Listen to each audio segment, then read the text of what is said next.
Bonsoir, je suis très content de vous retrouver pour une nouvelle saison d'Entrecases sur Watch. Alors on est en même temps en direct sur Facebook Live, donc vous pouvez nous envoyer des petits commentaires, on essaiera d'y répondre.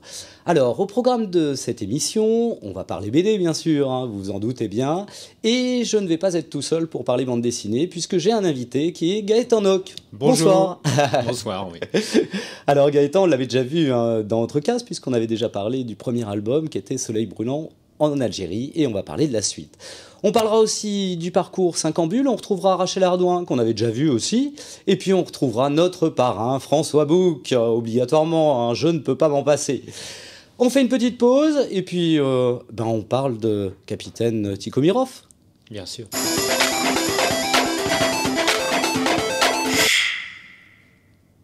Alors Gaëtan, on s'était vu il y a 2 ans maintenant, pour Soleil brûlant en Algérie, qui racontait l'histoire d'un appelé en Algérie. Oui, ça rappelait l'histoire d'Alexandre Tikhomirov, jeune homme de 20 ans, appelé en Algérie comme tant d'autres à cet âge-là. Et c'était évidemment la mise en image, en tout cas la mise en roman graphique d'un témoignage, d'un récit de guerre, de son journal de bord. Alors ça partait d'un livre. Ça partait d'un livre que voici. Voilà, que vous avez amené, ah ouais, très bien. Qui s'appelle Une caserne au soleil, qu'Alexandre a écrit donc dans les années 2000. C'est publié chez l'Harmattan. Voilà. C'est Alexandre qui me l'avait proposé gentiment. Hein, et je l'avais lu en me disant tiens, j'ai jamais rien lu sur l'Algérie, et j'avais été très conquis par ce récit qui était une posture humaine. Tout à fait. Qui était la petite histoire à travers la grande histoire.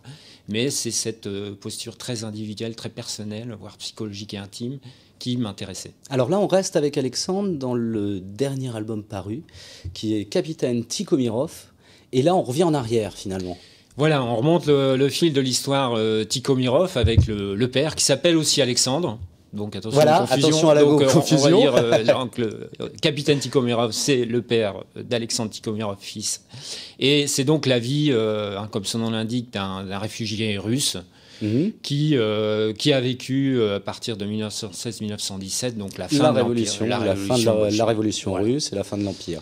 Donc on a toute une épopée là, finalement. C'est une épopée, en effet, depuis les plaines d'Ukraine jusqu'à la France, et en passant donc par la mer Noire, par la fuite par la mer Noire, par la Turquie, les Dardanelles, où il y avait des camps de transit pour les réfugiés russes. Donc ça, c'est quand il arrive à partir de Russie. Et la Bulgarie aussi, qui a été aussi un pays de passage avant qu'il arrive en France. Donc il y a beaucoup de voyages, en fait. Hein. C'est un récit qui est rythmé par le voyage. Il y a des combats. Et vous avez su traduire cette lutte fratricide qui était terrible entre l'armée rouge et l'armée blanche. Voilà. Et justement, il y a un moment qui est assez étonnant, puisqu'il se retrouve avec quelques compagnons, ils sont 3 ou 4, hein, je crois. Donc il est dans l'armée blanche au départ. Il est dans l'armée blanche parce qu'il y a le poids aussi de sa famille. Hein. C'est une famille de la bourgeoisie de Nikolaïev. Hein. C'est dans le sud de l'Ukraine. Et le père, à l'hiver 1918, hein, au moment où le tsar est donc en résidence surveillée, il n'a pas encore été fusillé, mais donc le tsar est défait, hein, les bolcheviks sont au pouvoir, et le père d'Alexandre Tikhomirov demande à ses fils qu'il y en ait au moins un qui s'engage dans l'armée blanche. Voilà, ils sont combien? Ils sont 5 fils et une fille, et les 5 fils lèvent le doigt. Et c'est un peu le début du drame, parce qu'évidemment, sur les 5, Alexandre ne verra aucun de ses frères. Bien sûr. Ouais. Donc le père s'en mord les doigts, je pense, de cette question. Donc c'est le point de départ d'un univers familial assez pesant, hein, la bourgeoisie russe, qui tient à garder la face, en quelque sorte. Bien sûr. Qui a peur, c'est plus une peur de l'inconnu, en fait. Et à partir de là, c'est le début de l'histoire du capitaine Tikhomirov, qui était déjà militaire, puisqu'il avait fait la guerre 14. Hein, c'est pour ça qu'il avait le grade de capitaine. Et à partir de là, c'est une vie d'aventure, de récits très durs, cruels, très, très âpres, où le courage est là, mais aussi la chance. Et on comprend les confrontations entre les différentes fractions, entre guillemets, c'est-à-dire l'armée rouge d'un côté, l'armée blanche, mais les anarchistes aussi. Exactement. Qui interviennent. C'est très très compliqué, en fait. Hein. C'est pas blanc-bleu, pour faire un mauvais jeu de mots. C'est rouge, c'est blanc, c'est noir. Et dans les noirs, il y avait aussi d'autres groupuscules. Il y avait des gens comme dans toute guerre civile, en fait, c'est un peu l'anarchie dans le mauvais sens du terme. C'est-à-dire que chacun essaie de survivre, chacun essaie de se défendre, et chacun aussi, par moment, passe de l'autre côté pour sauver sa peau. Au voilà, final, c'est ce qui arrive au capitaine Tikhomirov, de se retrouver, finalement, être obligé d'aller dans l'armée rouge, en fin de compte. Voilà, il y a un passage où, pour sauver sa peau, avec les compagnons qui restaient d'une bataille, on leur demande: vous êtes rouge ou blanc? Ils disent rouge, et coup de bol, il fallait dire c'est rouge. Des rouges. Et c'est des rouges qui sont là, donc il faut voilà. Bon, après ils arrivent à s'échapper. Je raconte pas l'histoire, mais c'est des moments comme ça charnières dans la vie d'une guerre ou des guerres où on comprend à la fois l'absurdité et puis la désolation. Enfin, voilà. Les gens paraissent perdus en fin de compte par rapport à ce qu'on pourrait imaginer de convictions, de choses comme ça. Exactement. Il y a vraiment finalement les convictions, quelque chose que vous arrivez à traduire là-dedans en fin de compte. D'accord, ouais, oui, très bien. Donc il y a cet aspect en effet, alors militaire de sauver sa peau, et puis en même temps, je voulais rentrer dans la peau du personnage, dans sa psychologie, dans sa sensibilité. Donc il y a un rapport. À un moment, il y a un rêve, il y a un cauchemar, il y a un rapport à son enfance. Quand il voit son grand-père, notamment dans la forteresse de son grand-père, était général, un côté maternel, était général à la forteresse de Kronstadt. Kronstadt, qui est un épisode des Annales. Voilà, en 1900, et donc il y a un épisode où, en effet, ça c'est raconté par le fils, parce que ça a été un souvenir qu'a raconté le père Tikhomirov, capitaine, sur cet épisode où il avait 4 ans, il rencontre ce général dans la forteresse avec un corbeau noir. Ah oui, c'est très impressionnant. On imagine la vision de l'enfant découvrant le personnage du grand-père, là, c'est quand même assez impressionnant. Voilà. Ouais. Donc il y a un peu cette idée du passage de l'intimité au récit de guerre. Avec ces combats petits et grands, mesquins et terribles, cruels, etc. Donc là, c'est Alexandre Fils qui vous explique tout ça. Oui. Et comment vous avez travaillé un petit peu? Parce que j'ai vu que vous nous aviez amené plein de choses, des carnets. Alors, donc voilà déjà le livre qui raconte l'histoire, qui s'appelle La tasse de thé. D'accord. Donc moi j'ai pas tout pris, j'ai pris toute la partie guerre civile russe en fait, parce que dans ce livre, Alexandre raconte aussi l'arrivée à Paris, donc d'accord. Peut-être une suite, j'en sais rien, mais il y a aussi des épisodes sur... Ce qui n'est pas prévu. Pour l'instant, non, mais c'est à voir. Il y a tout le récit à Paris. Donc là, moi, je me suis focalisé sur les récits de guerre, le récit du réfugié jusqu'au moment où il arrive à Paris. Jusqu'à la fuite. Voilà. Et donc, au niveau de la technique, la démarche du processus de travail. Donc ensuite, il y a le passage au découpage. Découpage par partie, prologue, première partie, la partie les guerres, la deuxième partie sur la défaite, et puis la troisième partie, l'épigode, la troisième partie qui est sur les voyages. Donc voilà, après c'est le travail de découpage, de choix dans le récit, de ce que l'on va garder, de ce que l'on va scénariser pour des dialogues. Sur le personnage aussi. Le personnage, le découpage, etc. Voilà. Donc c'est des croquis pour soi, donc je ne sais pas si ça se montre. Ça se montre pas forcément. Non, mais c'est intéressant que les téléspectateurs puissent voir un petit peu la façon dont vous travaillez. Exactement. Et là, par exemple, il y a le dialogue quand il retrouve sa mère à Nikolaïev, qui va lui demander de revendre l'argenterie, parce que évidemment, il n'y a plus d'argent, c'est la galère. Et plus rien à manger, surtout. Et donc voilà, j'ai évidemment créé le dialogue de cette rencontre. Donc apparemment, il y a beaucoup de textes, fixer le personnage, et puis... Voilà, l'errance ensuite dans la ville, des recherches de gueule de Russes. Vous étiez déjà allé en Russie ou pas du tout? Non, c'est les pays de l'Est, c'est vrai que c'est quelque chose que je ne connais pas. Le seul voyage que j'ai fait en Europe centrale, c'est la Roumanie et la Hongrie. D'accord, ouais. Donc, bon, c'est assez proche, mais donc du coup... Est-ce que ça donne envie d'aller tant mieux. Sur les traces? Exactement. De voir un petit peu par rapport à ce que vous avez pu représenter sur document, j'imagine, avec beaucoup de documentation. Là, mon travail, il était essentiellement à partir d'images, de photos de Nikolaïev à l'époque, des plaines d'Ukraine, donc ça, on trouvait des choses. Après coup, c'est vrai que ça serait intéressant d'y aller, même si ça a évidemment énormément changé. Alors, ce qui est intéressant, c'est que Alexandre, donc fils, m'a raconté, en plus de la tasse de thé, l'anecdote de son retour à Nikolaïev dans les années 80. C'est-à-dire que lui, pour son enquête pour le livre, donc son père est mort. Il n'avait encore pas fait le livre, mais il avait recueilli tout ce que les récits de son père quand il était enfant, quand il était ado. Et il a eu l'idée à la mort de son père donc d'en faire un livre, et du coup, il a travaillé là-dessus. Il a été sur place. Donc il a été sur place. Il a retrouvé la maison familiale. donc de son père, enfin voilà.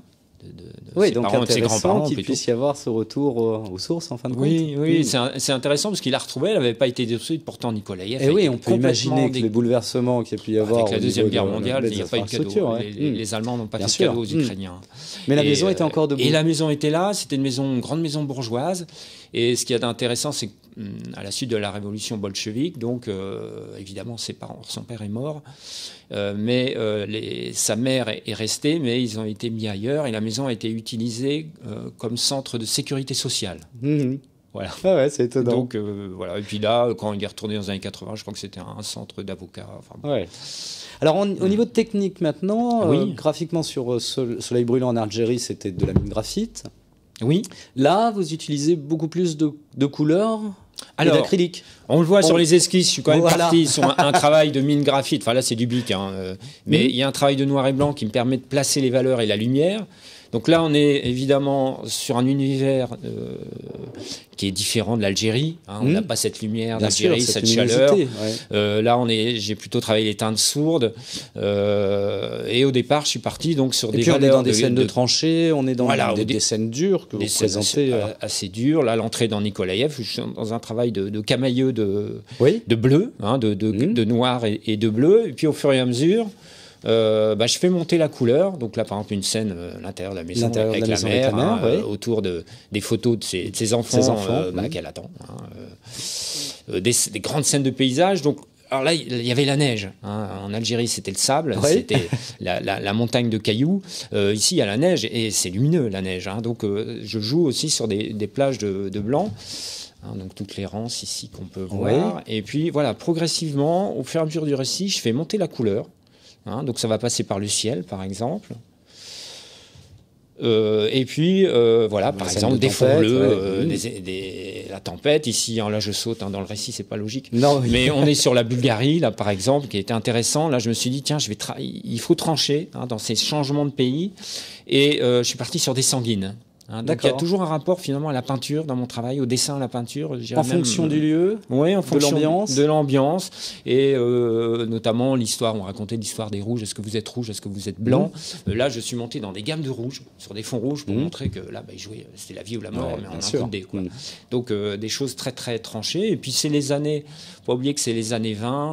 Moi, je pense à l'histoire de l'art aussi. C'est l'époque des grandes avant-gardes. Bien sûr. Des futuristes russes, des constructivistes russes, où il y avait une approche extrêmement radicale de la peinture, de la couleur. C'était l'idée de la table rase sur le passé. Donc, voilà. Alors on retrouve après les grands principes communistes. Exactement. Très bien. Alors, on va remontrer quand même l'album, mais on va en reparler un petit peu après. Capitaine Tikhomirov, c'est sorti à la boîte à bulles. Oui. Enfin, ça sort. On est un peu en avant-première là. Oui, c'est le 10 octobre que ça sort, et l'avant-première, on en parlera peut-être. On va parler très rapidement parce que je vous propose de faire une petite pause et puis qu'on retrouve Rachel Ardouin pour nous parler un petit peu du parcours 5 en bulles.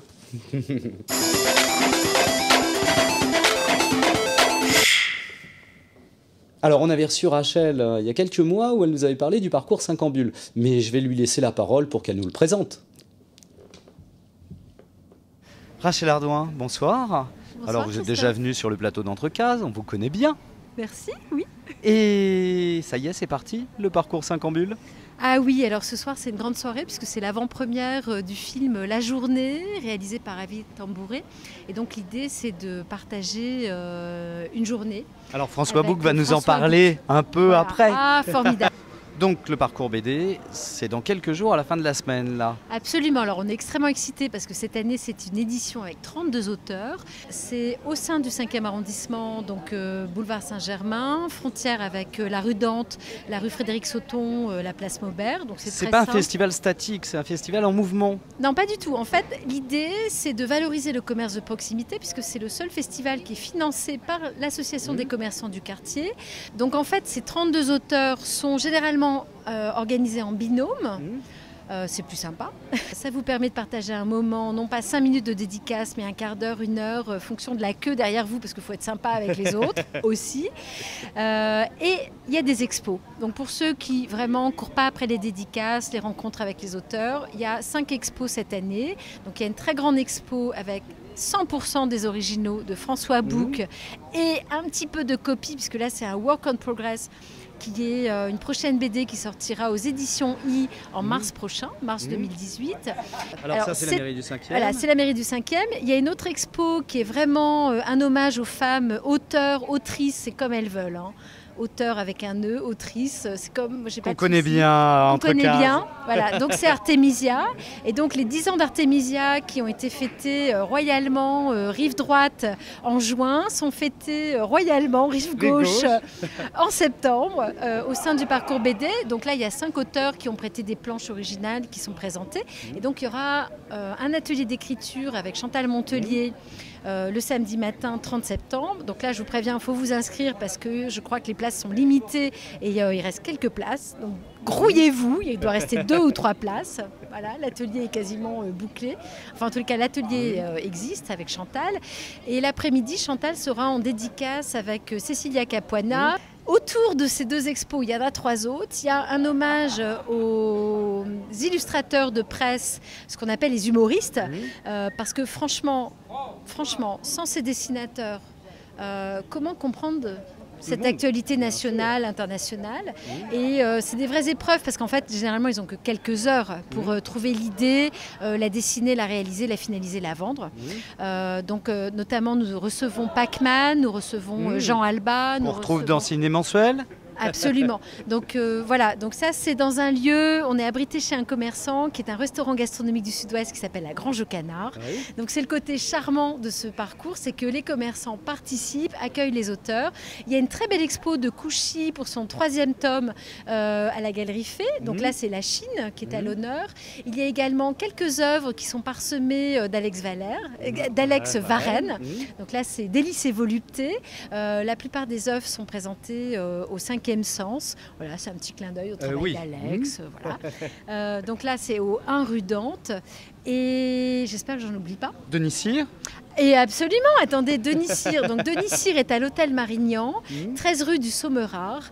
Et Denis Cyr nous a fait le plaisir de ressortir des dessins, plus des dessins d'actualité. Et donc là, c'est une expo-vente, tarif atelier. Il y a quelqu'un qui est en marge du parcours BD, mais qui est très proche du groupe Artemisia, qui s'appelle Sylvia Radelli. Sylvia a fait un travail exceptionnel sur l'Île-de-France et le métro parisien, puisqu'elle a changé toutes les stations de métro en les féminisant. En mettant à l'honneur des femmes connues et reconnues du monde de l'art, du monde de la culture, du monde de la littérature, et en rendant vraiment un très bel hommage à ces femmes.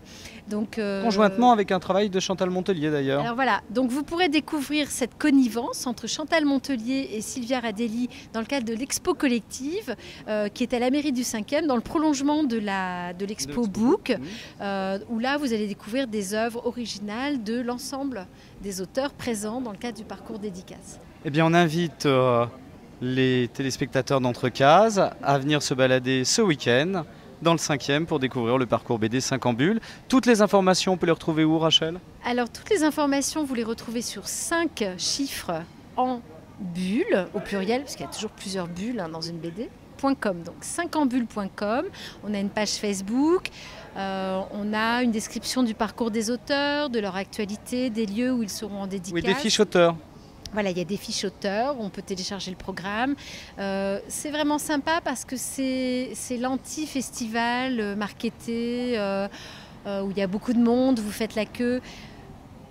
En fait, là, vous êtes avec votre auteur, vous échangez et c'est différent. Un vrai plaisir. Merci beaucoup et puis à très bientôt dans Entrecases. Merci beaucoup, à très bientôt. On vous réserve une surprise. Je n'en dis rien, on en reparlera. Alors 5 en bulles, c'est un festival qu'on connaît bien puisque l'an dernier on avait démarré la saison 2 d'ailleurs en couvrant des reportages. Et puis cette année, Watch est partenaire de l'événement. C'est quand même drôlement important. Et bien sûr, vous y serez, Gaëtan. Oui, donc je serai exposé et en dédicace au musée de la préfecture de police de Paris. Étonnant. C'est étonnant. Je suis content de. Ah, c'est un lieu magique. Hein. Ouais, c'est un très très beau lieu. Donc c'est au commissariat du 5e, dans les étages du commissariat du 5e. Très beau lieu qui est dirigé avec par énormément d'archives. Oui, il y a plein d'archives et la personne qui. Emmanuel est remarquable. Mourou est remarquable, passionné, voilà. C'est super. Alors je vous propose qu'on aille, allez, on va voir notre parrain book quand même. Hein, allez, on va voir ce que François nous raconte de cette grande expo qui a lieu à la mairie du 5e. Ah oui. François Bouc, bonjour. Bonjour. Vous savez comment on vous aime dans Entrecases? Ouais, je suis parrain. Ah oui, ça, on ne l'oublie pas. Donc à Paris en ce moment pour une exposition à la mairie du 5e. Oui, et quand on me prend mes dessins et qu'on les met sur des murs, je suis obligé de suivre. Et donc je suis venu voir si c'était bien exposé, tout ça, et puis dire bonjour aux gens qui sont venus voir aussi. Donc c'est par civilité. Alors plein de planches originales, du Bouncer, du Janitor, de Mouchereau. Il y a tout, effectivement. Il y a des dessins d'illustration, des dessins politiques, des dessins humoristiques, enfin tout. C'est éclaté. C'est explosé, ouais, pour une explosion. C'est une explosion. C'est une explosion dans le 5e, ça c'est fort. Voilà.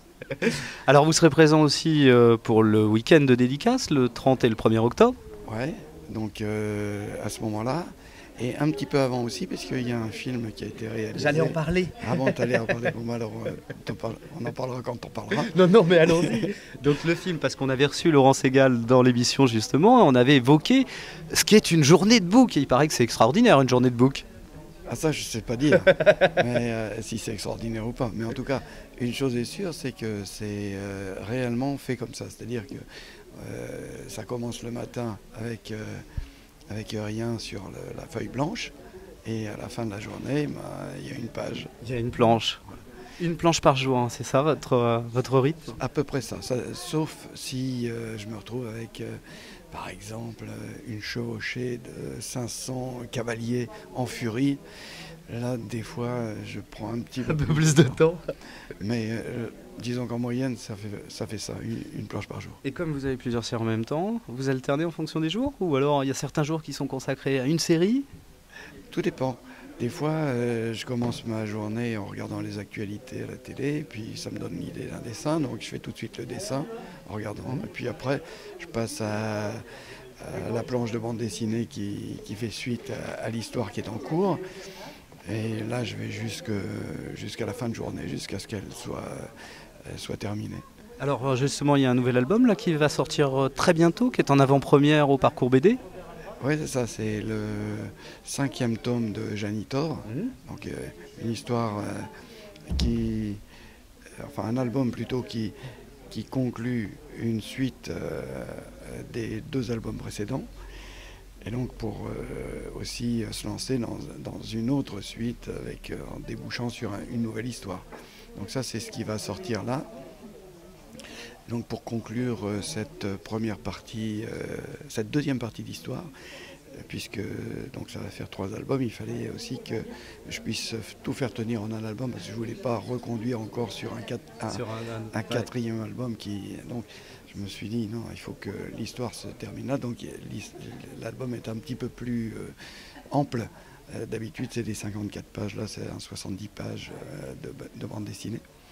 Donc ça va sortir ici à la fin du mois. En septembre. Voilà. Septembre. Et les prochaines parutions après? Et alors après, là je suis en train de terminer un Bouncer qui est lui encore plus copieux, puisque j'en suis à 150 pages et il va faire au total 156 pages, donc 2 fois 80 pages d'album.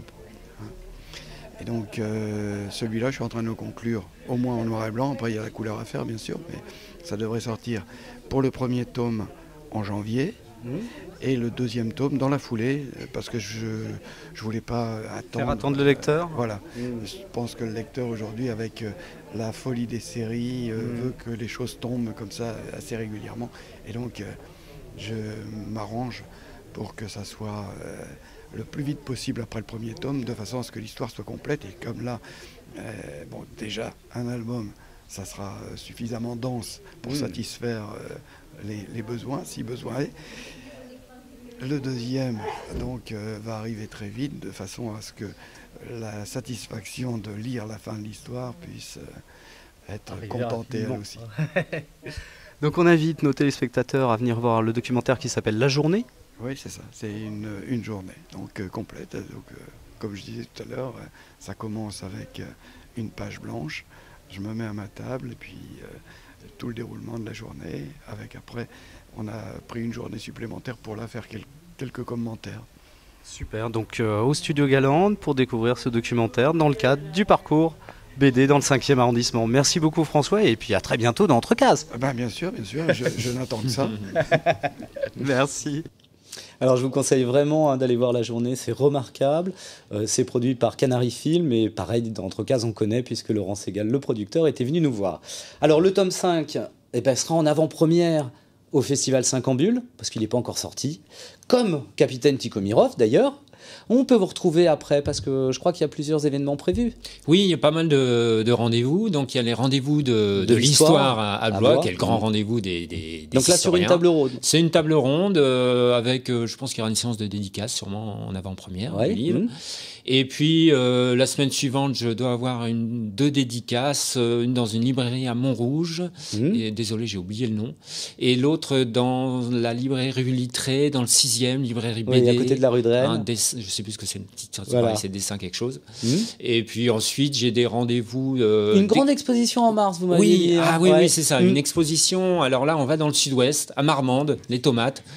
Et le pays des tomates, oui, mais en tout cas, ils ont un très très beau musée des Beaux-Arts et ils ont vraiment une belle politique de programmation et un travail sur la genèse de Capitaine Tikhomirov, donc tout ce qui m'a inspiré et tout le processus de création. Très bien. Voilà, alors, juste pour citer, parmi les auteurs présents, il y a plein de nouveautés. Il y a Shelter Market de Chantal Montelier, ça c'est super. Je ne sais pas si vous aviez lu Shelter il y a déjà pas mal de temps. Elle a retravaillé complètement son histoire. Ouais. C'est aux impressions nouvelles. Et vraiment, ça, c'est remarquable. Elle sera en dédicace pendant le parcours ce week-end. Hélène Brûler, ça, je vous le passe, comme ça vous pouvez le regarder. Hélène Brûler, qui est venue dans Entrecases première de la saison, pareil, qui sera en dédicace. Donc ça, c'est une nouveauté. Il y a Le Député aussi. Alors ça, c'est chez Hugo de Singe. Le Député chez Grand Angle. Al Coutelier, c'est Xavier Cuquel, ça c'est pareil, ils seront en dédicace, ça, donc vous pouvez aller les voir si vous êtes parisien, au parcours 5 Ambules. Et puis quand même, j'en ai deux, alors ils ne seront pas en dédicace au parcours 5 Ambules, mais je vais quand même garder mes bonnes habitudes. Pour l'enfer, je vous conseille Ignis, ça c'est de Katia Even et Nicolas Guénet, donc ça c'est chez Tabou, ça c'est pour l'enfer, hein. Il en faut bien quelques-uns. Et puis pour les amoureux de Pin-Up, Betty Page par Olivia, ça c'est chez Graf Zeppelin. Superbe. Gaëtan Nock, merci beaucoup d'être venu nous parler de Capitaine Tikhomirov à la boîte à bulles. Donc on invite tous nos téléspectateurs à aller ce week-end dans le 5e à Paris, s'ils sont parisiens. Avec Watch, bien sûr. Alors, vous pouvez nous retrouver, bien sûr, sur Watch, sur toutes les box ADSL, en podcast.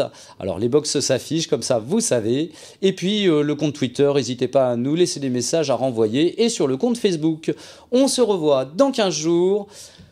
Merci beaucoup. Merci, Christophe. À une prochaine fois. À bientôt. Très bientôt, surtout.